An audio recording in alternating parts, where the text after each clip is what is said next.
Hello students, कैसे हैं सभी। आई होप सभी अच्छे होंगे। बच्चों मैं रंजीत सिंह आपके अपने यूट्यूब चैनल भरत एकेडमी से। बच्चों आज के सेशन में मैं आपके लिए बहुत ही इम्पोर्टेंट टॉपिक लेकर आया हूं। बच्चों आज का हमारा टॉपिक बहुत ही इम्पोर्टेंट होने वाला है। आप एग्ज़ाम स्टेट लेवल का एग्ज़ाम देते हैं या सेंट्रल गवर्नमेंट का, आप कोई भी एग्ज़ाम अगर बच्चों देते हैं तो यहाँ से क्वेश्चन बनता ही बनता है।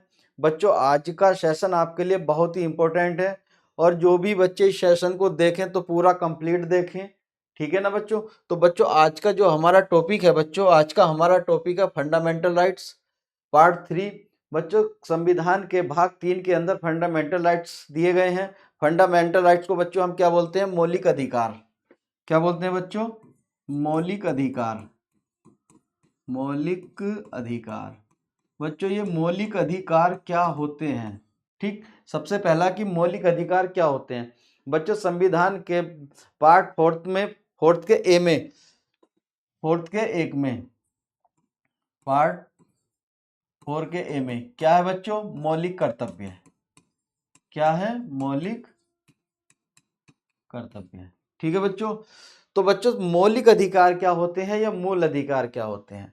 सबसे पहला कि मौलिक अधिकार क्या होता है। मौलिक का मतलब एक तरीके से होता है बच्चों मूल अधिकार, ठीक है ना।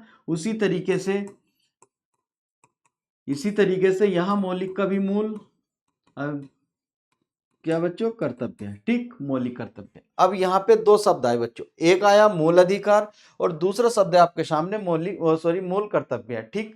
तो मूल अधिकार और मूल कर्तव्य में क्या डिफरेंस है? अब ये डिफरेंस बच्चों हम तभी निकाल सकते हैं जब हमें ये पता हो कि अधिकार क्या होता है, ठीक। व्हाट इज राइट्स क्या है या व्हाट इज अधिकार क्या है। अब हमें इसका पता हो कि अधिकार क्या होता है तभी हम बता सकते हैं, और हमें पता हो कि कर्तव्य क्या होता है तब हम बता सकते हैं कि दोनों में डिफरेंस क्या है। कर्तव्य बच्चों ये होता है ड्यूटी। क्या होता है? ड्यूटी, ठीक है। अब ड्यूटी क्या होती है बच्चों? आपकी भी कोई ड्यूटी होगी। आपकी ड्यूटी क्या है? देखो हमारी ड्यूटी अपने माँ बाप के प्रति, ठीक, अपने देश के प्रति। हमारे भी कुछ कर्तव्य हैं कि हम अपने माँ बाप के लिए कुछ करें, ठीक है। माँ बाप की भी कुछ ड्यूटी थी जो उन्होंने हमारे लिए निभाई है, हमारी भी उनके लिए ड्यूटी है, हमारी देश के लिए ड्यूटी है। भाई हमारा भी कर्तव्य बनता है कि हमारे माँ बाप खुश हों, आज के भौतिक संसाधनों का भोग लें। लेकिन अधिकार क्या होता है बच्चों? अधिकार होता है एक मूल अधिकार जो आपके जीने के लिए बहुत ही जरूरी है। और ये देखो अगर आप किसी भी कर्तव्य को पूर्ण नहीं करते हैं, राइट, अगर आप किसी भी कर्तव्य को पूर्ण नहीं करते हैं तो सिर्फ क्या होगा? किसी तरीके की कोई संविधान की उल्लंघन होगी कि नहीं होगी?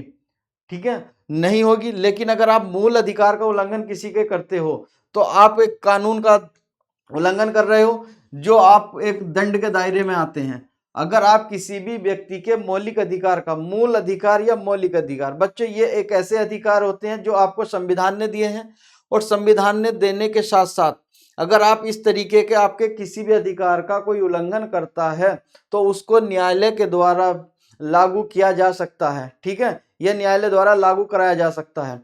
आपके मौलिक अधिकार के उल्लंघन पे सीधा सीधा आपको किसी भी हाई कोर्ट या सुप्रीम कोर्ट जा सकते हैं जो उसको लागू करा के देगा, ठीक है ना। तो मौलिक अधिकार एक ऐसा अधिकार है जो कानूनी अधिकार है जो न्यायालय के द्वारा लागू कराया जा सकता है। लेकिन मौलिक कर्तव्य में ऐसा नहीं है, ठीक है बच्चों। अब इसको कोई उल्लंघन करता है तो भी कोई दिक्कत नहीं, और अगर उसको फॉलो कर रहा है तो भी कोई दिक्कत नहीं। लेकिन यहाँ पे अगर मौलिक अधिकार का कोई उल्लंघन कर रहा है तो समस्या है, ठीक है। अब बच्चे मूल अधिकार क्या है? ये बहुत ही नेसेसरी है। मतलब किसी भी व्यक्ति के जीवन सर्वाइव के लिए अगर किसी व्यक्ति को जीना है तो उसको मौलिक अधिकार का होना जरूरी है, ठीक है ना। मौलिक अधिकार में बच्चों क्या आता है? नॉर्मल हमारे यहाँ मौलिक अधिकार कितने थे? 7 मौलिक अधिकार थे जब हमारा संविधान बना था, ठीक है बच्चों। लेकिन आज वर्तमान में भारत संविधान के अंदर मौलिक अधिकार कितने हैं? 6। अब ये जो मौलिक अधिकार है बच्चों, अब यहां मौलिक अधिकार, एक सेकंड देखो,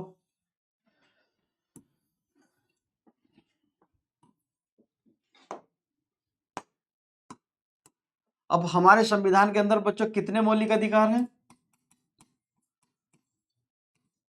कितने मौलिक अधिकार है बच्चों? मौलिक अधिकार है हमारे यहाँ पे 6। प्रेजेंट टाइम में कितने हैं बच्चों? 6।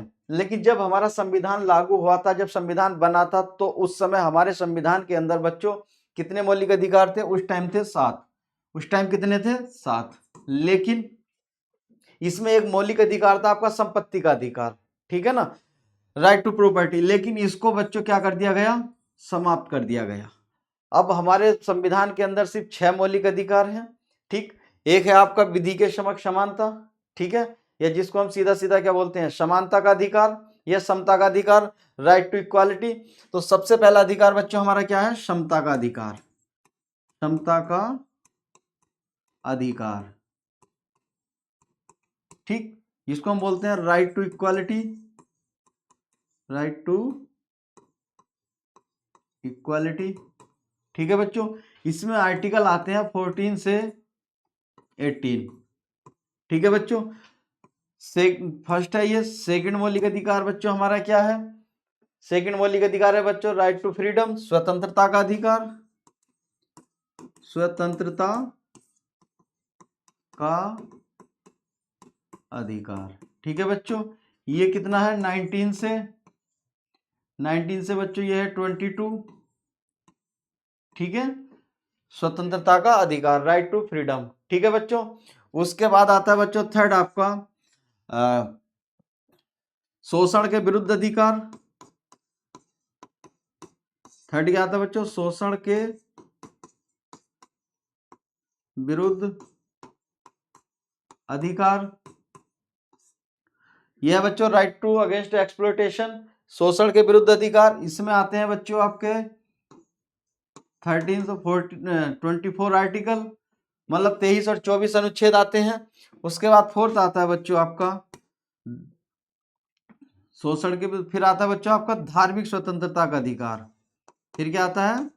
धार्मिक स्वतंत्रता का अधिकार, ठीक है बच्चों, स्वतंत्रता का अधिकार। इसमें आता है बच्चों आपको 25 से 28 अनुच्छेद, राइट। उसके बाद फिर आता है आपका बच्चों फिफ्थ में आता है आपका कल्चरल, सांस्कृतिक और शैक्षिक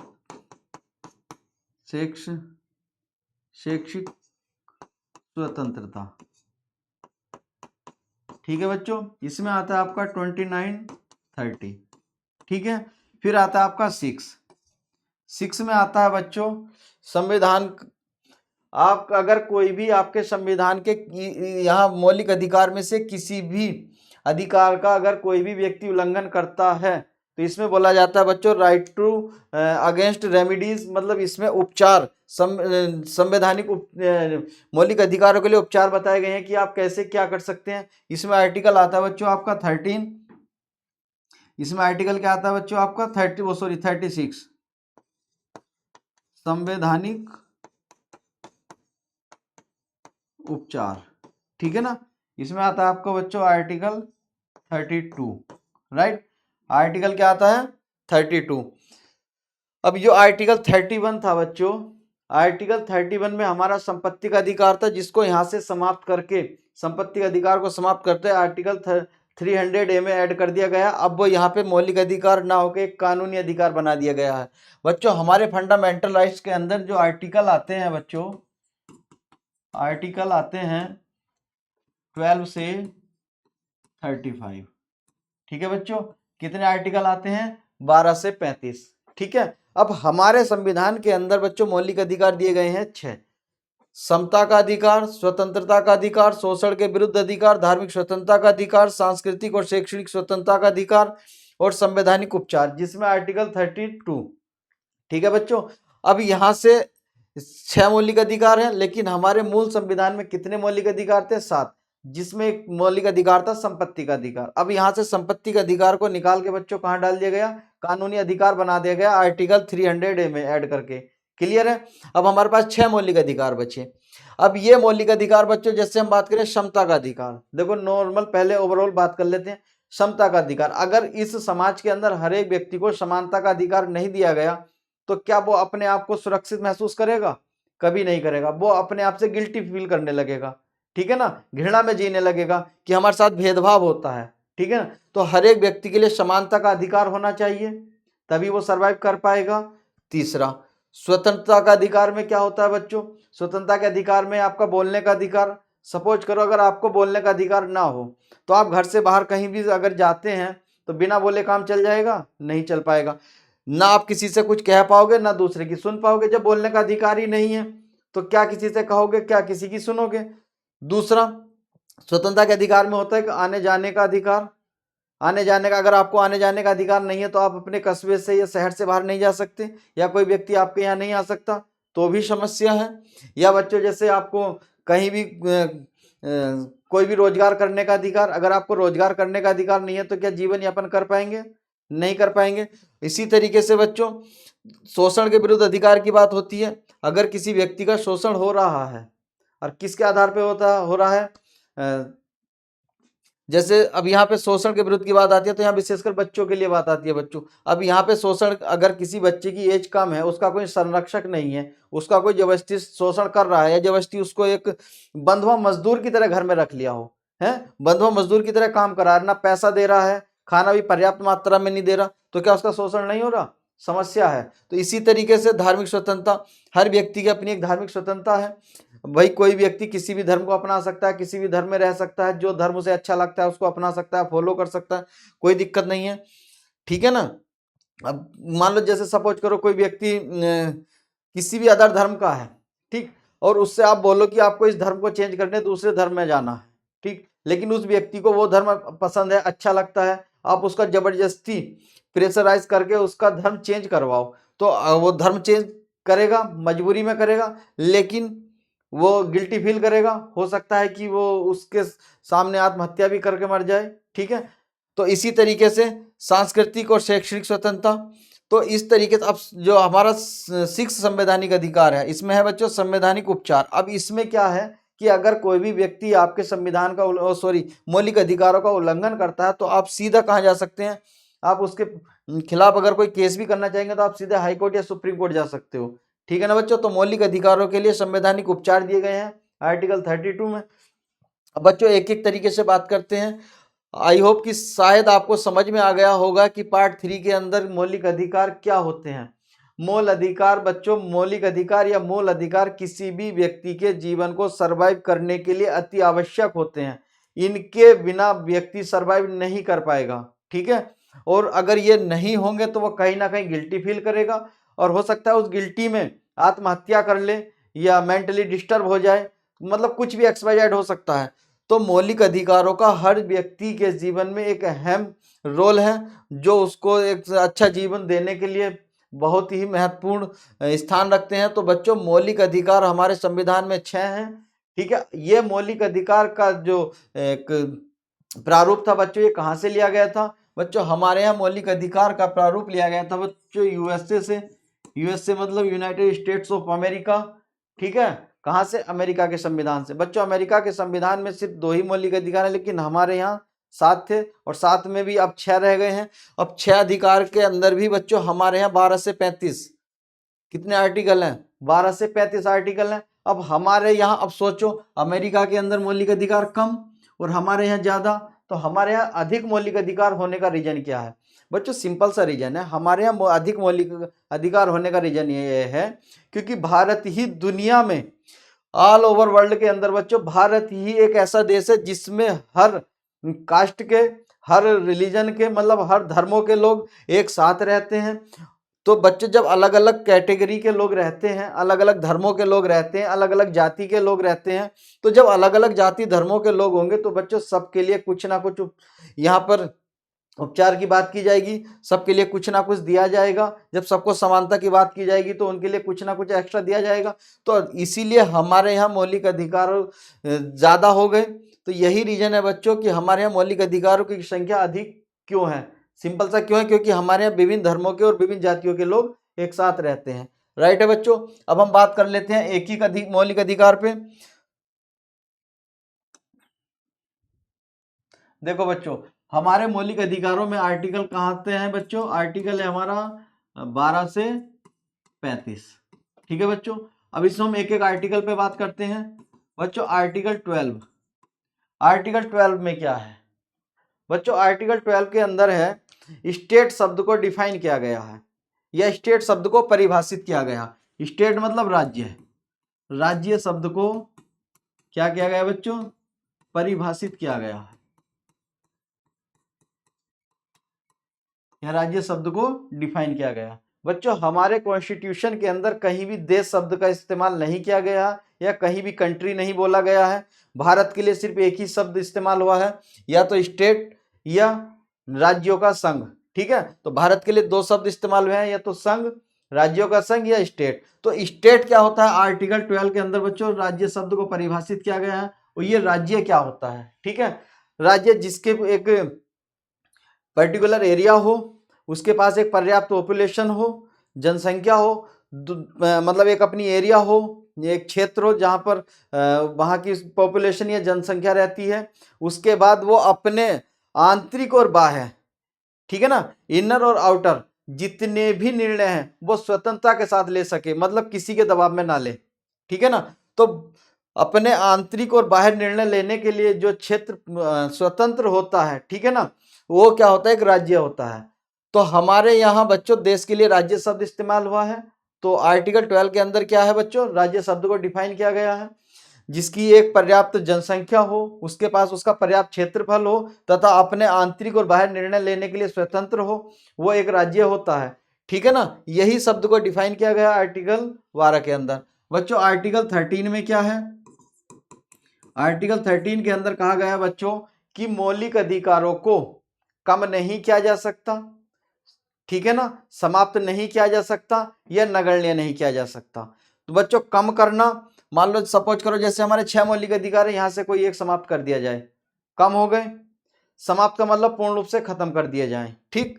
और नगण्य का मतलब होता है बच्चों कि इतने कम कर दिए जाए कि ये भी ना पता चले कि है और ये भी ना पता चले कि समाप्त हो गया, मतलब बने हुए हैं लेकिन महसूस नहीं हो पा रहा कि है भी, मतलब ना के बराबर। सपोज करो कि हमारे 6 मौलिक अधिकार है, इसमें से 5 खत्म कर दिए तो एक का क्या हो, है, जब आपने 5 समाप्त कर दिया तो 6 को भी समाप्त कर दो। तो इसी तरीके से आर्टिकल 13 में क्या है कि ऐसा कोई भी कानून नहीं बनाया जाएगा जिससे मौलिक अधिकारों को समाप्त किया जा सके, खत्म किया जा सके या नगण्य किया जा सके, राइट। अब इसके बाद आता है बच्चों समता का अधिकार, समता का अधिकार। ठीक है बच्चों, पहला मौलिक अधिकार है ये समता का अधिकार। इसके अंदर आता है बच्चों आपका आर्टिकल 14 से 18, ठीक। 14 से 18 में बच्चों आर्टिकल जो 14 है, आर्टिकल 14 के अंदर है बच्चों विधि के समक्ष समानता।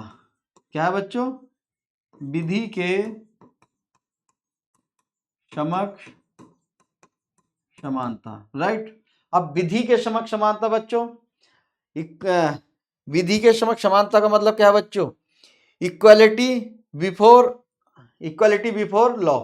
अब बच्चों इक्वालिटी बिफोर द लॉ, इसका मतलब क्या है, विधि या कानून, कानून, ठीक है बच्चों।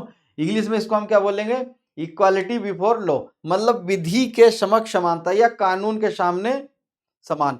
अब सपोज करो कानून के सामने हर एक व्यक्ति बराबर है, राइट, हर एक व्यक्ति बराबर है।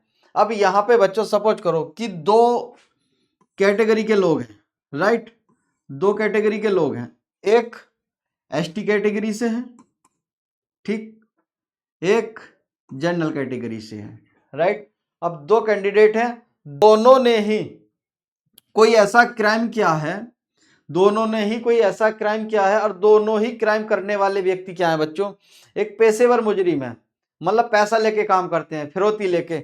अब पैसा लेके इन्होंने कोई ऐसा क्राइम किया है, सपोज करो किसी का मर्डर कर दिया, ठीक है ना, किसी की क्या कर दी इन्होंने, हत्या। अब इसने भी 5 लाख रुपए लिए थे और इसने भी 5 लाख, दोनों ने 5-5 लाख रुपए लेके किसी व्यक्ति की हत्या कर दी हो। अब दोनों का केस, या सपोज करो 5 लाख में दोनों शामिल हैं, 5 लाख रुपए में दोनों शामिल है, दोनों ने मिलकर हत्या की है किसी की, दोनों का एक ही कोर्ट में केस चल रहा है, एक ही फाइल है, सब कुछ एक है। तो बच्चों अगर यहां पे सजा दी जाएगी दोनों को, तो दोनों को बराबर दी जाएगी, या तो बच्चों क्या दी जाएगी कि आजीवन कारावास, लाइफ टाइम आपको जेल में रहना है, राइट, आजीवन कारावास होगा, अगर होगा तो दोनों को होगा, या अगर फांसी की सजा दी जाएगी तो दोनों को दी जाएगी। मतलब कहने का ये है बच्चों, अगर आप सीधा सीधा समझ रहे हो कि यहाँ पे अगर क्राइम क्या है और दोनों ने एक ही तरीके से क्राइम किया है तो दोनों को सजा भी बराबर मिलेगी। यहाँ आपका रिजर्वेशन लोग या जो रिजर्वेशन का वो है वो लागू नहीं होगा। अब जैसे एसटी वाले को तो रिजर्वेशन होता है, सपोज करो ये आरक्षण वाला बंदा है, तो किसी भी कोर्ट का न्यायाधीश जहां पर ये मुकदमा चल रहा है, क्या वो न्यायाधीश ये बोलेगा कि आप तो आरक्षण वाले हैं, ठीक, आपको 10 साल की सजा, जो जनरल वाला है इसे आजीवन कारावास? क्या ऐसा हो सकता है? आजीवन कारावास ऐसा हो सकता है? ये बताइए बच्चों, ऐसा नहीं हो सकता है, क्योंकि कानून के सामने दोनों बराबर हैं, राइट। तो यहाँ पे विधि के समक्ष समानता मतलब कानून के बराबर समान है, यहाँ कोई रिजर्वेशन की बात नहीं की जाएगी, राइट।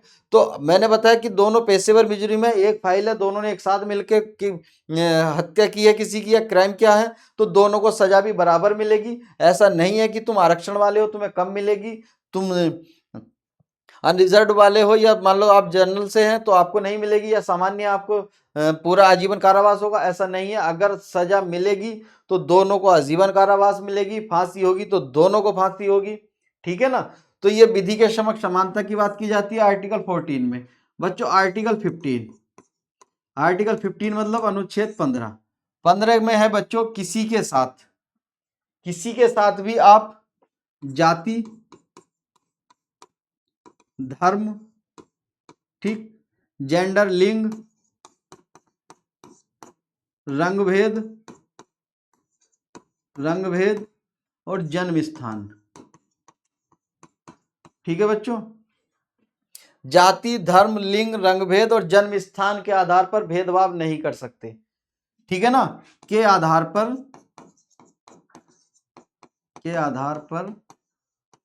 भेदभाव निषेध, ठीक है बच्चों। अब देखो, अगर आप किसी की जाति को लेकर भेदभाव कर रहे हैं तो आप उसके मौलिक अधिकार का उल्लंघन कर रहे हैं, राइट। आप किसी के धर्म को लेकर भेदभाव कर रहे हैं तो आप उसके मौलिक अधिकार का उल्लंघन कर रहे हैं। आप किसी के जेंडर को लेकर भेदभाव कर रहे हैं तो भी अब आप उसके मौलिक अधिकार का उल्लंघन कर रहे हैं। आप किसी के रंग को लेकर भेदभाव कर रहे हैं तो भी आप उसके मौलिक अधिकार का उल्लंघन कर रहे हैं। और बच्चों लास्ट बचता आपका जन्म स्थान। हम जन्म स्थान के आधार पर भी भेदभाव कर जाते हैं कभी कभी, ठीक है ना। समझ रहे होंगे बच्चे मैं क्या कहना चाह रहा हूं। जन्म स्थान के आधार पर सपोज कीजिए बच्चों कि अगर कोई वेस्ट यूपी का है तो आप ईस्ट यूपी वालों से थोड़ा सा अलग भेद रखते हैं, ईस्ट यूपी वाला है तो वेस्ट यूपी वाले से अलग भेद रखता है, सिर्फ किसकी वजह से, थोड़ा सा जन्म स्थान, भाई वहां का जन्म स्थान, और जन्म स्थान के साथ साथ भी उनकी थोड़ी सी भाषा के आधार पर भी आप भेदभाव नहीं कर सकते। अगर किसी की भाषा है कि भाई कैसी बोलता है, ठीक है ना। तो देखो जो भी व्यक्ति जिस कल्चर में रहता है, जिस क्षेत्र में रहता है, जिस समाज में रहता है बच्चों, वो वहाँ की भाषा बोलेगा ही बोलेगा, लेकिन है तो इंडियन। तो हम किसी भी व्यक्ति के साथ जन्म के स्थान पर या रंग भेद के आधार पर, भाषा के आधार पर, जाति के आधार पर, धर्म के आधार पर भेदभाव नहीं कर सकते। अगर आप किसी व्यक्ति के साथ इस तरीके का भेदभाव करते हैं तो आप उसके मौलिक अधिकार का उल्लंघन कर रहे हैं। क्लियर है बच्चों। अब बात करते हैं आर्टिकल 16। आर्टिकल 16 में है बच्चों लोक नियोजन में समानता, लोक नियोजन, इक्वालिटी टू बच्चों पब्लिक एम्प्लॉयमेंट, लोक नियोजन में समानता। पब्लिक एम्प्लॉयमेंट मतलब सरकारी रोजगार। अगर बच्चों आपने एक चीज नोटिस किया होगा, हमारे यहाँ जब कोई भी गवर्नमेंट वैकेंसी आती है बच्चों तो उसमें सबके लिए सीटें होती हैं, ठीक है ना। जनरल के लिए अलग सीटें मिलेंगी, एससी के लिए अलग है, एसटी के लिए अलग है, ओबीसी के लिए अलग है। क्लियर है। तो यहाँ सबको सीटें मिलेंगी, लेकिन बस अगर आप बोलो कि सर जनरल के लिए ज्यादा होती है, एससी के लिए कम होती है, ओबीसी के लिए कम होती है, तो बच्चों वो डिपेंड करता है पॉपुलेशन पे। भाई जनसंख्या जिसकी ज्यादा होगी उसके लिए ज्यादा मिलेंगी, जिसकी जनसंख्या कम होगी उनके लिए कम होगी, लेकिन सीटें मिलेंगी सबके लिए। ऐसा भेदभाव नहीं है कि सिर्फ सारी सीटें जनरल वालों के लिए निकाल दी, एससी वाले के लिए कुछ नहीं है, ठीक है ना। ये सारी सीटें एससी वालों के लिए निकाल दी तो जनरल वालों के लिए कुछ नहीं है। कभी कभी कुछ कंडीशन में निकलती हैं, वो विभागीय वैकेंसी होती हैं कि कहीं पे ऐसी सीटें कहीं अचानक खाली हो गई, तो 4 सीटें थी वहां खाली हुई तो वहां के लिए अलग से स्पेशल एससी के लिए सीटें निकाल दी, वो एक अलग कंडीशन होती है। लेकिन अगर पब्लिक एम्प्लॉयमेंट की तरफ से कोई भी वैकेंसी आती है तो सबके लिए उसमें एक ऑप्शन होता है कि आप सब फॉर्म भरें, सब एग्जाम दें, सब अपना सफल हो, सेलेक्टेड हो, अपनी जॉब करें। तो ऐसा भेदभाव किसी के साथ नहीं किया जाता। तो बच्चों आर्टिकल 16 में क्या है, लोक नियोजन में समानता। अब बच्चों फिर आता है आर्टिकल 17, आर्टिकल 17। आर्टिकल 17 में आता है बच्चों एवोल्यूशन ऑफ अनटचेबिलिटी, जिसको हम बोलते हैं अस्पृश्यता का अंत, अस्पृश्यता का अंत। समझ रहे हो बच्चों, इसका क्या मतलब है, एवोल्यूशन ऑफ अनटचेबिलिटी मतलब छुआछूत निषेध। मतलब आप यहाँ पर किसी के साथ छुआछूत का भेदभाव नहीं कर सकते। छुआछूत का मतलब वही है, आप जैसे भी कि आप एसटी से हो, आपने ये मान लो कोई किसी एरिया में गवर्नमेंट हैंडपंप है, ठीक, अब उसका वो हैंडपंप कहाँ पर है, किसी सामान्य वालों के क्षेत्र में है, ठीक है बच्चों। और अगर इस हैंडपंप का पानी कोई एसटी वाला पी ले, या एसटी वाला उस नल के पास मिल जाए आपको, आप बोले तुमने इस नल को टच कैसे किया, ठीक है ना, तो ये क्या है, उसके मौलिक अधिकार का उल्लंघन है। तो अस्पृश्यता मतलब छुआछूत को समाप्त करना। तो ये आपके मौलिक अधिकार कौन सा है बच्चों, आर्टिकल 17। उसके बाद बच्चों आता है आपका आर्टिकल 18। आर्टिकल 18 यहाँ पे बता देते हैं बच्चों। आर्टिकल 18 में क्या है बच्चों, आर्टिकल 18 में है उपाधियों का अंत। क्या है बच्चों, उपाधियों का अंत, ठीक। उपाधियों का अंत क्या होता है बच्चों, evolution of titles, evolution of titles, उपाधियों का अंत। अब देखो बच्चों, हमारे यहाँ पे अगर किसी को कोई उपाधि देने लगो तो रियल में वो भूल जाता है कि मैं क्या था, ठीक है ना। आप किसी को सरनेम थोड़ा सा अच्छा दे दो तो वो भूल जाएगा कुछ समय बाद कि मेरी पहले कंडीशन क्या थी। अब लोगों के सरनेम देने से मेरी स्थिति तो चेंज नहीं हुई, सिर्फ सरनेम चेंज हुआ है। बच्चों हमारे यहाँ सपोज करो आप किसी को नॉर्मल आपके संग का कोई मित्र हो, उसे दरोगा जी कहने लगो, धीरे धीरे दरोगा जी कहना आपने, आपके जितना ग्रुप है सब लोगों ने धीरे धीरे दरोगा जी कहना शुरू कर दिया, है कुछ नहीं, ठीक है ना, बेरोजगार व्यक्ति है बिल्कुल, जिसको बोलते हैं नल्ला, किसी लायक नहीं, लेकिन आपने उसको दरोगा जी कहना शुरू कर दिया। आपके सामने एक ना एक बार ऐसी कंडीशन जरूर आएगी 6 महीने बाद, जब उसके दिल और दिमाग पे दोनों पे बैठ जाएगा कि अरे लोग हमें दरोगा जी कहते हैं, ठीक है ना, या हमें ये कहते हैं, तो वो थोड़ा सा एक अपने आप को उस लेवल से सोचने लगता है कुछ नहीं। अब 6 महीने 1 साल बाद आप महसूस करेंगे कि अगर आप में से कोई सा भी मित्र उसे थोड़ा सा कुछ अपशब्द या गलत बोल दे तो सीधा पता उसका रिएक्ट क्या होता है, ओए ये दिख रहा है किससे बात कर रहा है, दरोगा ही से बात कर रहा है, मतलब उसका एटीट्यूड चेंज हो गया, अरे है कुछ नहीं, बिल्कुल बेरोजगार आदमी है। तो बच्चों हमारे यहाँ उपाधियां इसीलिए नहीं दी जाती क्योंकि आपस में भेदभाव ना बढ़े। भाई सिंपल सी बात है, दूरियां, अब एक दरोगा जी एक नाम नॉर्मल आदमी के सामने कैसे बैठेंगे, उसके साथ तो बैठना पसंद ही नहीं करेंगे, वो तो सीधा बोलेगा हमें लोग दरोगा जी बुलाते हैं, भाई तुम्हारी क्या हैसियत है हमारे पास बैठने की, ठीक है ना। तो ऐसी कंडीशन में हमारे उपाधियों का अंत किया गया। हमारे यहाँ उपाधियां सिर्फ कहाँ दी जाती है बच्चों, एजुकेशन, ठीक है ना, शिक्षा क्षेत्र में। आप पीएचडी कर लो, नाम क्या आ गया ऑटोमेटिक, क्या लग के आएगा, डॉक्टर, ठीक है ना। अगर आप पीएचडी कर लेते हो तो आपका नाम जो भी है, आपका नाम सपोज करो प्रभाकर है, प्रभाकर, ठीक, आपका नाम प्रभाकर है, लेकिन जैसे ही आप पीएचडी कर लोगे तो आपके नाम के आगे चेंज हो जाएगा, क्या आ जाएगा, डॉक्टर प्रभाकर, ठीक है। अब जो बंदा पीएचडी करके आ रहा है, पढ़ लिख के आ रहा है, उसके अंदर इस तरीके की भावना आएगी नहीं कि हम डॉक्टर हो गए, ठीक है ना। तो हमारे यहाँ उपाधियां नहीं ली जाती हैं और ना ही उपाधियां दी जाती हैं। एजुकेशन और शिक्षा और मिलिट्री क्षेत्र में हमारे यहाँ उपाधियां दी जाती हैं, लेकिन बाकी हमारे यहाँ उपाधियों का अंत किया गया है सिर्फ भेदभाव को कम करने के लिए, ठीक है बच्चों। तो ये था हमारा समता का अधिकार, ठीक है। उसके बाद बच्चों आगे हम बात करते हैं समता के अधिकार के बाद बच्चों स्वतंत्रता का अधिकार, स्वतंत्रता का अधिकार, ठीक है बच्चों। ये आता है आपका 19 से 22, ठीक है, 19 से 22। सबसे पहला है बच्चों स्वतंत्रता के अधिकार में आर्टिकल 19, ठीक है बच्चों। अब यहां स्वतंत्रता अलग अलग तरीके की स्वतंत्रता है, ठीक है। आर्टिकल 19 के अंदर आता है बच्चों स्वतंत्रता का अधिकार, लेकिन इसमें अब 19 के भी अलग अलग पार्ट हैं, 19 का ए, 19 का बी, सी, डी, ई और जी, ठीक है बच्चों। अब यहां पे, अब यहां तो स्वतंत्रता का अधिकार है, स्वतंत्रता का अधिकार, ठीक है बच्चों। लेकिन अब इसमें क्या है, स्वतंत्रता किस किस तरीके की स्वतंत्रता है बच्चों। अब आर्टिकल 19 के में है वाक एवं अभिव्यक्ति, वाक एवं अभिव्यक्ति।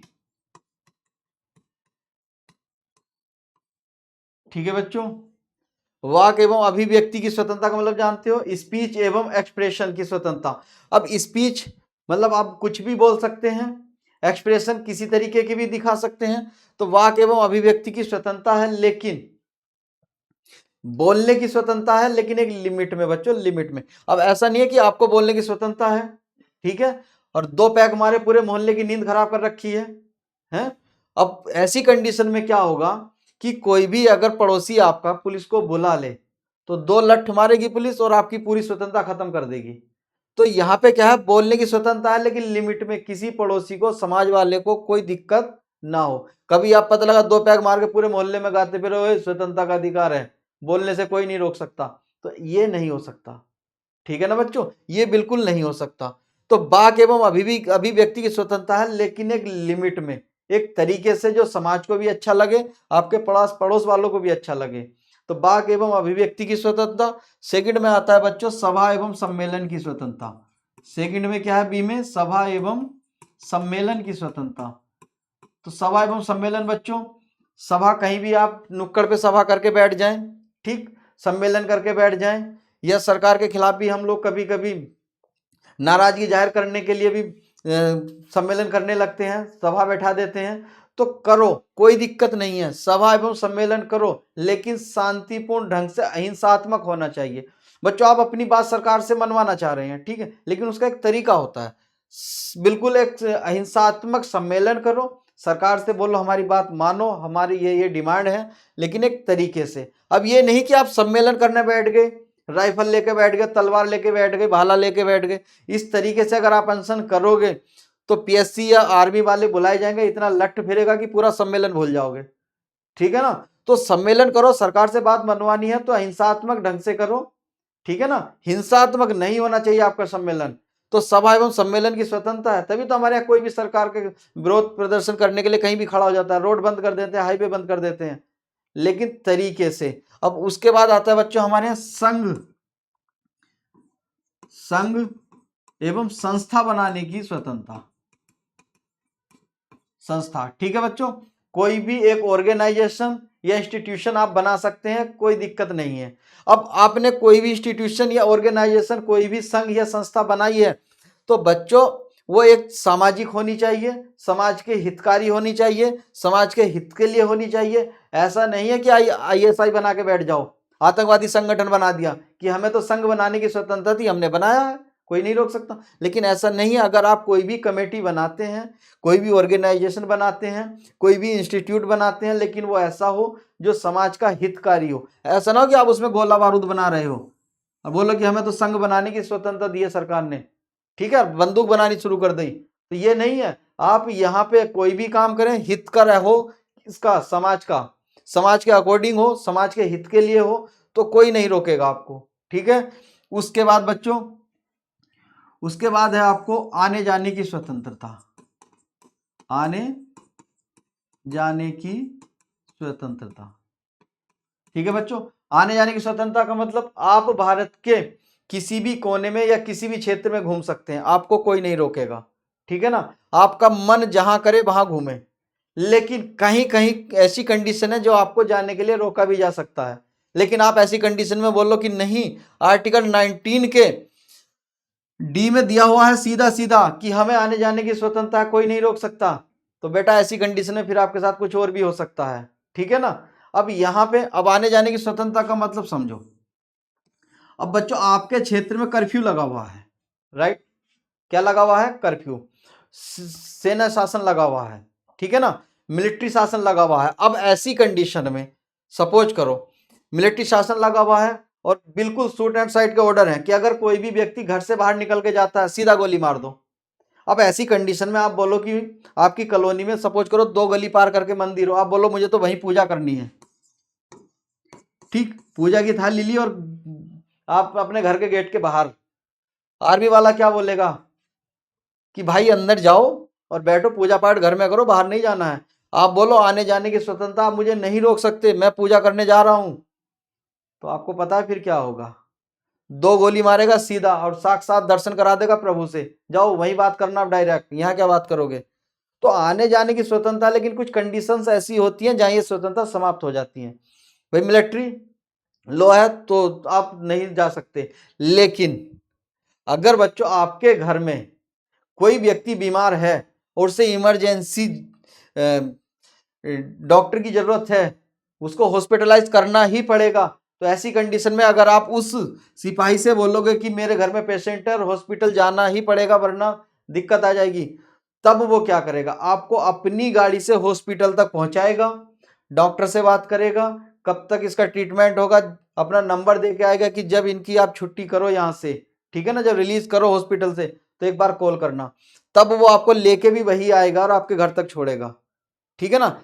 लेकिन अगर आपके घर में कोई पेशेंट है तब, अब आप नॉर्मल बोलो कि नहीं हमें तो घूमने जाना है, पड़ोसी के घर गए हुए 4 दिन हो गए वहां नहीं गए, तो सीधा पहुंचा देगा, ठीक है ना, यमराज के पास, तो आने जाने की स्वतंत्रता है। उसके बाद आता है बच्चों ई में, 19 के ई में क्या है, 19 के ई में है बच्चों आवास की स्वतंत्रता, आवास की स्वतंत्रता, मतलब आप भारत में कहीं भी घर बना सकते हैं, ठीक है ना, कहीं भी बना सकते हैं, भारत के किसी भी क्षेत्र में जमीन खरीदें, प्लॉट खरीदें, मकान बनाएं, कोई नहीं रोकेगा आपको, तो आप कहीं भी आवास बना के रह सकते हैं। आपका आता है बच्चों 19 का जी, इसमें आपको रोजगार की स्वतंत्रता है, क्या है बच्चों, रोजगार की स्वतंत्रता, मतलब आप किसी भी स्वतंत्रता, ठीक है ना, तो आप बच्चों कोई भी रोजगार अपना सकते हैं, ठीक है, लेकिन रोजगार का मतलब ये नहीं है कि घर में बैठ के कच्ची दारू बनाओ, ठीक है, या पिस्टल बनाओ, ये नहीं होगा रोजगार। भाई ऐसा रोजगार हो जो ना समाज के लिए दिक्कत हो ना आपके लिए दिक्कत हो। अब आपने देखा होगा कि शहरों में रोड के किनारे रेडी पटरी वाले लगे रहते हैं बेचारे, कोई बिरयानी बेच रहा है, कोई कुछ बेच रहा है, कोई मोमोज बेच रहा है, कोई टिक्की बेच रहा है, कौन पूछता है उनसे कि आप कर क्या रहे हो, कोई बोलता उन्हें, कोई कुछ नहीं बोलता। हाँ थोड़ा बहुत कुछ होते हैं, 1-2 लोग ऐसे करप्शन वाले जो बीच बीच में आ जाते हैं उनको धमकाने, जिससे 100-200 रुपये मिल जाए, बाकी इससे ज्यादा कुछ नहीं है।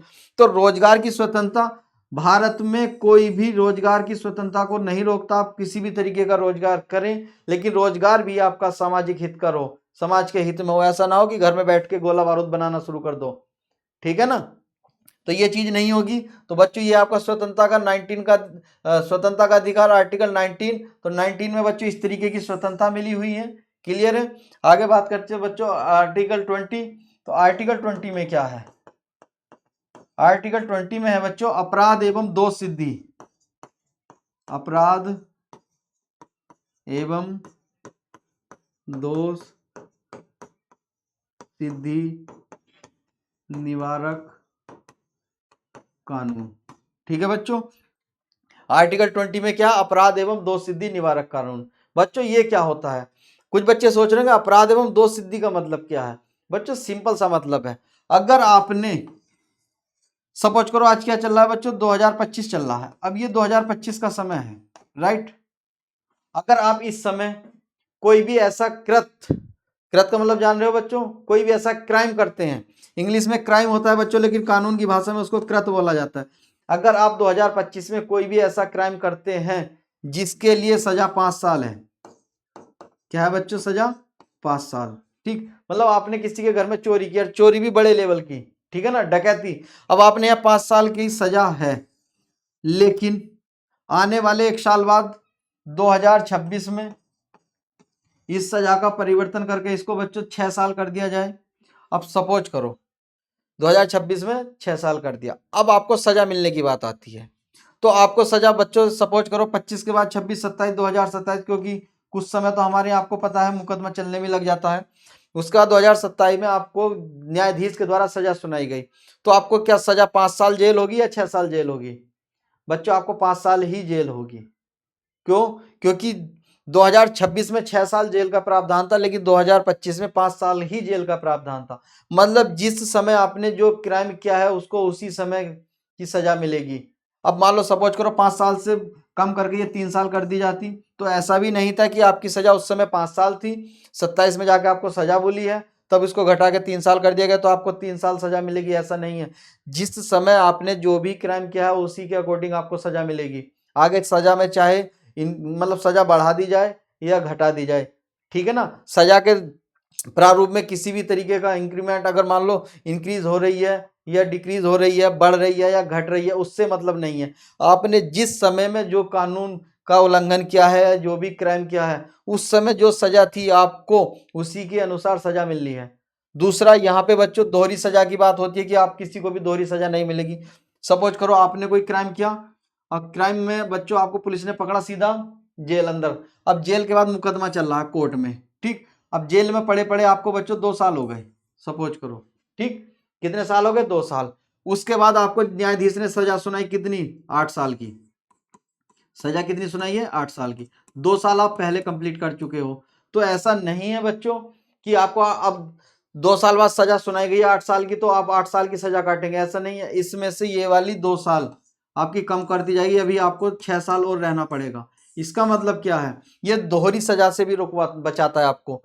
आपके लिए उस क्राइम के लिए जितनी सजा थी, मान लो उस क्राइम के लिए न्यायाधीश ने सजा 8 साल की सुनाई है, 8 साल सजा थी। अब उस 8 साल में तो आप 2 साल पहले पूरी कर चुके हो। अब अगर आप पहले 2 साल पूरी कर चुके तो क्या आप भी फिर 8 साल काटोगे? तो इसके हिसाब से तो 10 साल हो जाएगी, 2 साल बढ़ जाएगी, तो आपको सजा कैसी मिल जाएगी? डबल। तो यहाँ पे दोहरी सजा का भी प्रावधान है। तो अपराध एवं दोषसिद्धि निवारक कानून में बच्चों यही सारी चीजें आती हैं, राइट। अब उसके बाद आगे बात करते हैं बच्चों आर्टिकल 21। आर्टिकल 21 में क्या है बच्चों? आर्टिकल 21 में है प्राण एवं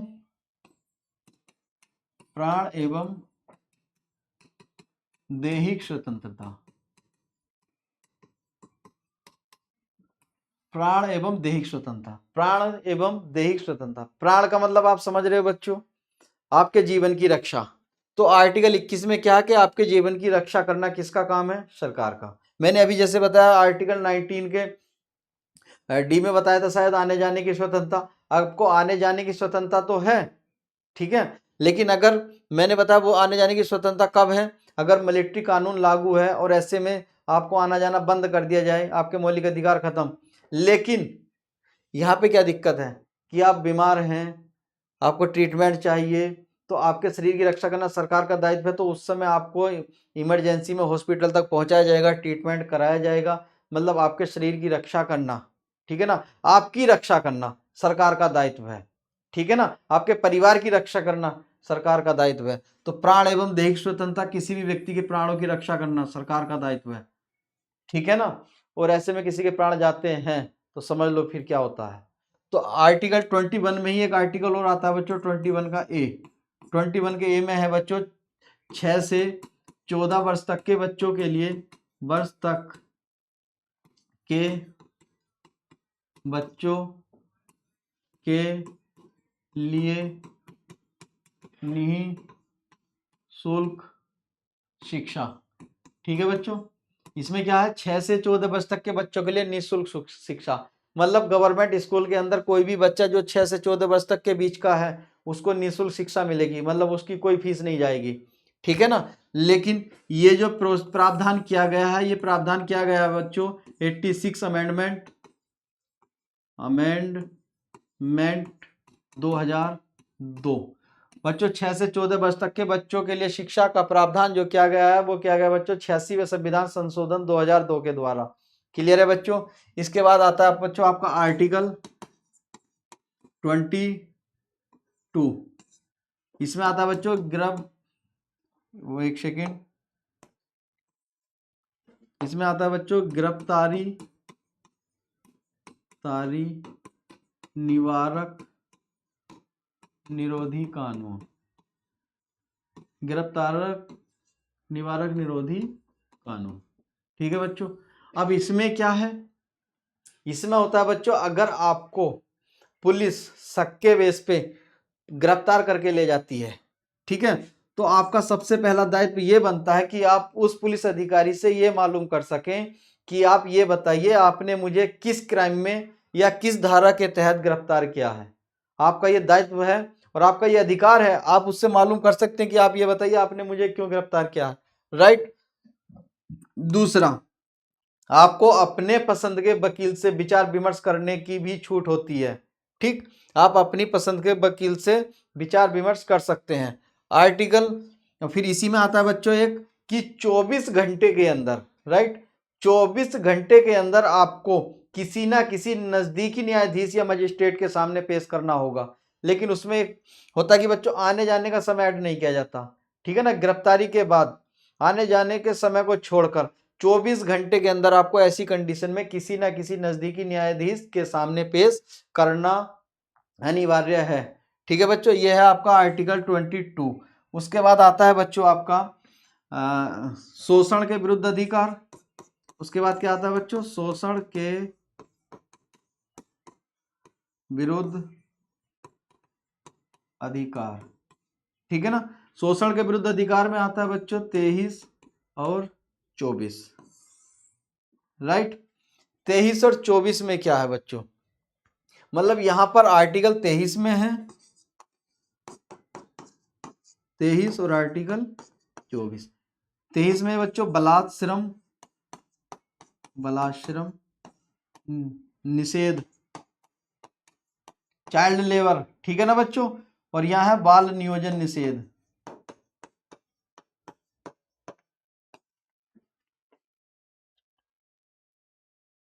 बाल नियोजन निषेध, ठीक है बच्चों। अब यहां देखो दोनों शब्द, एक बाल नियोजन है, एक बाल श्रम है। आप बोलोगे दोनों में है तो बच्चे ही, तो यहां बच्चे होते हैं बच्चों 18 साल से कम उम्र वाले, ठीक है ना, कितने, 18 साल से कम, ठीक। जिन बच्चों की एज 18 साल से कम होती है बच्चों, यहां पर वो बच्चे आते हैं। बलाश्रम निषेध और बाल नियोजन निषेध। अब यहां दो शब्द हैं, एक बलाश्रम और एक बाल नियोजन, ठीक है बच्चों। यहां चाइल्ड लेबर है, ठीक, यहां चाइल्ड वर्क है। चाइल्ड लेबर और चाइल्ड वर्क दोनों में बलाश्रम और बाल नियोजन में क्या अंतर है, यहाँ पे अगर कोई भी रेड़ी पटरी वाला है या कोई भी छोटे मोटे ढाबे वाला है, अगर किसी बच्चे को, ठीक है ना, इलीगल तरीके से अपने यहाँ पर अपने जो भी उसका ढाबा रेड़ी पटरी जो भी है, ठीक है ना, अपने व्यवसाय संस्थान पर अगर जबरदस्ती काम कराता है इलीगल तरीके से, तो वो बच्चों उसके शोषण कर रहा है, उसके आर्टिकल 23 का उल्लंघन कर रहा है, ठीक है। और अगर यदि बच्चों कोई भी कंपनी वाला किसी बच्चे को 18 साल से कम उम्र के बच्चे से कंपनी में काम कराता है, वो भी क्या है बच्चों, उसके मौलिक अधिकार का उल्लंघन है। लेकिन मौलिक अधिकार का उल्लंघन तभी होगा जब उसका शोषण होगा, ठीक है ना। अब यहाँ पे सपोज करो कोई बच्चा छोटा है, 18 साल से कम उम्र का है, उसके घर में कोई कमाने वाला नहीं है, तो उसे रोजी रोटी के लिए तो कहीं ना कहीं काम करना पड़ेगा। सपोज करो वो किसी चाय की रेहड़ी पे काम कर रहा है,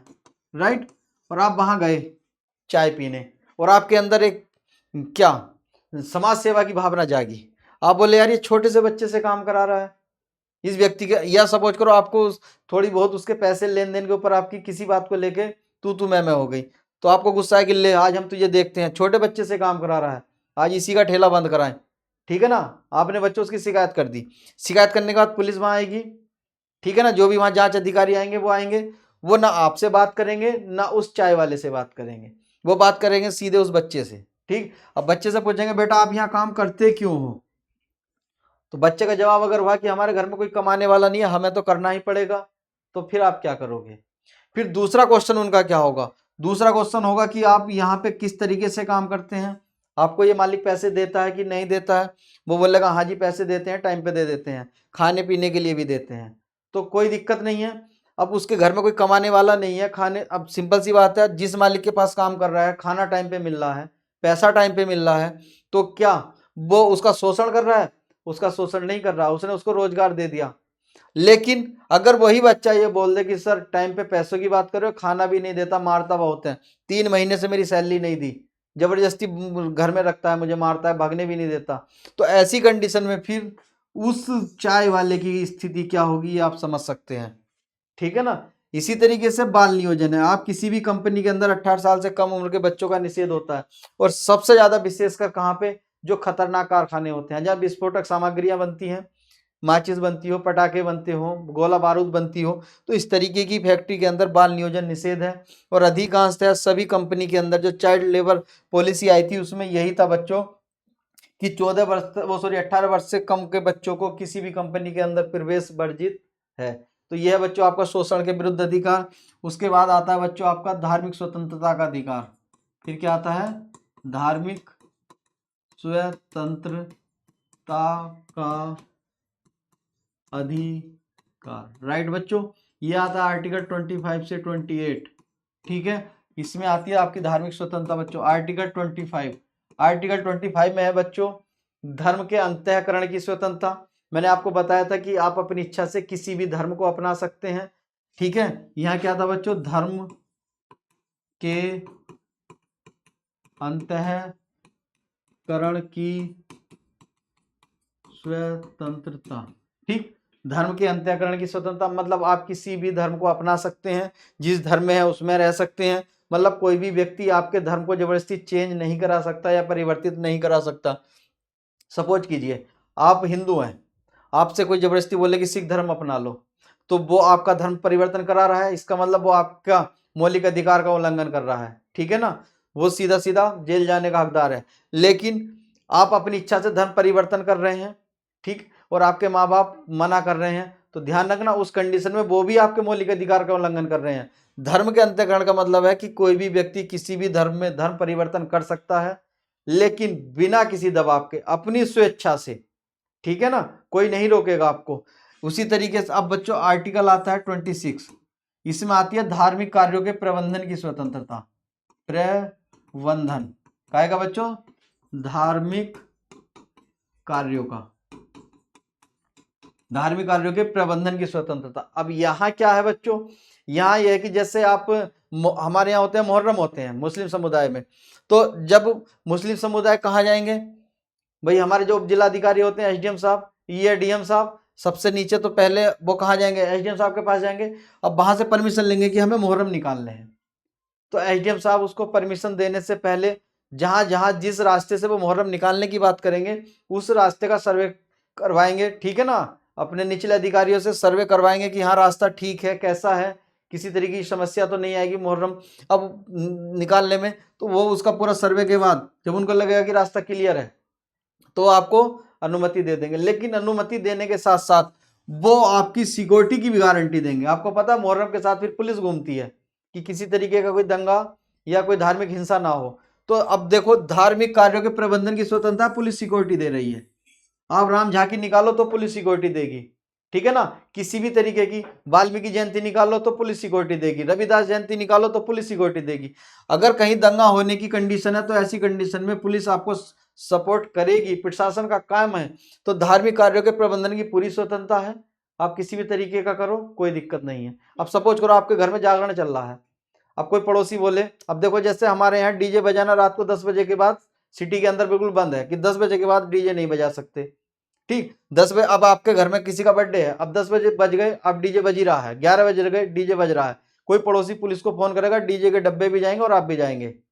लेकिन अगर आपके घर में जागरण चल रहा है, पड़ोसी 50 बार कॉल कर ले कि सर पूरी रात हो गई, डीजे बंद नहीं कर रहा, रेडियो बंद नहीं किया, ठीक है, स्पीकर बंद नहीं किए, पुलिस वाले भी सीधे सीधे कॉल करके बोलेंगे बेटा सुबह टाइम से सो जाओ, सुबह टाइम से उठना, प्रसाद लेना, धर्म का कार्य चल रहा है, 3-5 मत करो। तो वही चीज अगर धार्मिक कार्य चल रहा है तो कोई नहीं रोकेगा। कभी देखा किसी जागरण को बीच में रोकते हुए? लेकिन अगर आपके घर में बर्थडे है, पूरी रात डीजे बज रहा है, तो कोई भी, फिर समझ लो क्या हो सकता है आपके साथ। तो यही है धार्मिक कार्यों के प्रबंधन की स्वतंत्रता, आर्टिकल 26 में है। आर्टिकल 27 में है बच्चों कि धर्म की अभिवृद्धि हेतु कर से मुक्ति, धर्म की अभिवृद्धि हेतु कर से मुक्ति।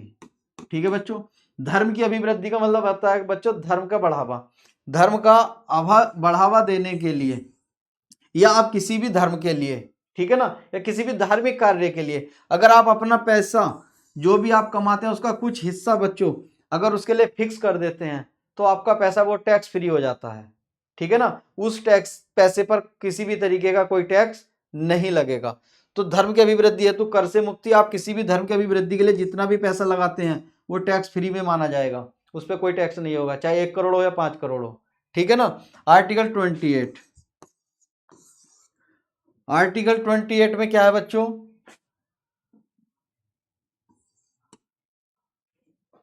आर्टिकल 28 में है बच्चों कि किसी भी शिक्षण संस्थान के अंदर, ठीक है ना, किसी भी शिक्षण संस्थान के अंदर कोई भी धार्मिक शिक्षा नहीं दी जाएगी।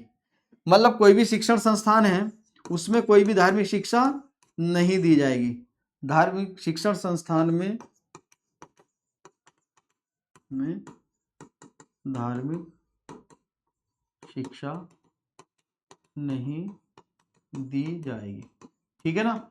अब देखो, अगर कोई भी स्कूल वाला, ठीक, अगर वो हिंदू धर्म का स्कूल है सपोज करो, अब उसमें 8 पीरियड होते हैं बच्चों, 8 पीरियड है, अब उसमें से कोई भी एक पीरियड सपोज करो लास्ट वाला 8 पीरियड को वो वहां पे रामायण की बात करें कि रामायण पढ़ाई जाएगी, ठीक, तो वो सिर्फ ये उसने एक पीरियड रख दिया रामायण पढ़ाई जाएगी, कोई दिक्कत नहीं है। लेकिन वो ये बोलेगा कि जो बच्चा पढ़ना चाहता है वो पढ़े और जो नहीं पढ़ना चाहता वो ना पढ़े। ये नहीं है कि आप उसको जबरदस्ती बिठा के उसको रामायण पढ़ाएं। अगर आप उसके साथ इस तरीके की जबरदस्ती करते हैं तो आप उसके मौलिक अधिकार का उल्लंघन करते हैं। ठीक है ना। तो हमारे यहाँ किसी भी पब्लिक शिक्षण संस्थान जो भी होगा, ठीक है ना, उसके अंदर किसी भी धर्म की शिक्षा नहीं दी जाएगी, चाहे वो हिंदू धर्म हो, मुस्लिम, सिख, ईसाई, कोई भी हो। ठीक है ना। अब बच्चों आता है आपका धार्मिक स्वतंत्रता के बाद आता है बच्चों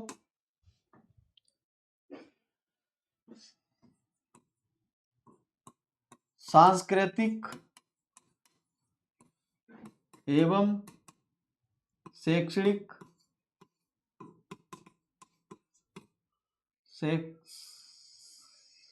जस्ट मिनट बच्चों, एवं